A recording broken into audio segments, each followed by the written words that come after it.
ওম শান্তি। এটা কথা সদায় ক'ব, মোক কাৰোৰ পৰা একো সহায় নালাগে, মোক কাৰোৰে কোনো ধৰণৰ কৃপা দৃষ্টি নালাগে, মোক কাৰোৰে পৰা একোৱেই নালাগে, কাৰণ সৰ্বশক্তিমান ঈশ্বৰ আল্লাহ গড ভগৱান পৰম পিতা পৰমাত্মা মোৰ লগত আছে।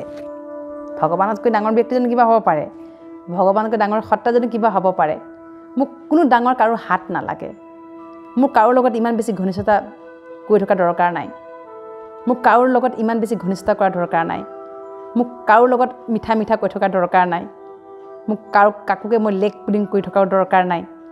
মোৰ লগত ঈশ্বৰ আছে, মই ঈশ্বৰৰ সন্তান, মই সকলোৰে প্ৰতি শুভকামনা শুভভাৱনা ৰাখোঁ, সহযোগিতা ৰাখোঁ, মই কাৰোৰে প্ৰতি কোনো ধৰণৰ অকল্যাণকাৰী চিন্তা নকৰোঁ, মই সকলোৰে প্ৰতি কল্যাণকাৰী আৰু মোৰ সদায় ভাল হ'ব, সদায় শ্ৰেষ্ঠ হ'ব, মোৰ পজিশ্যন সকলোতকৈ শ্ৰেষ্ঠ।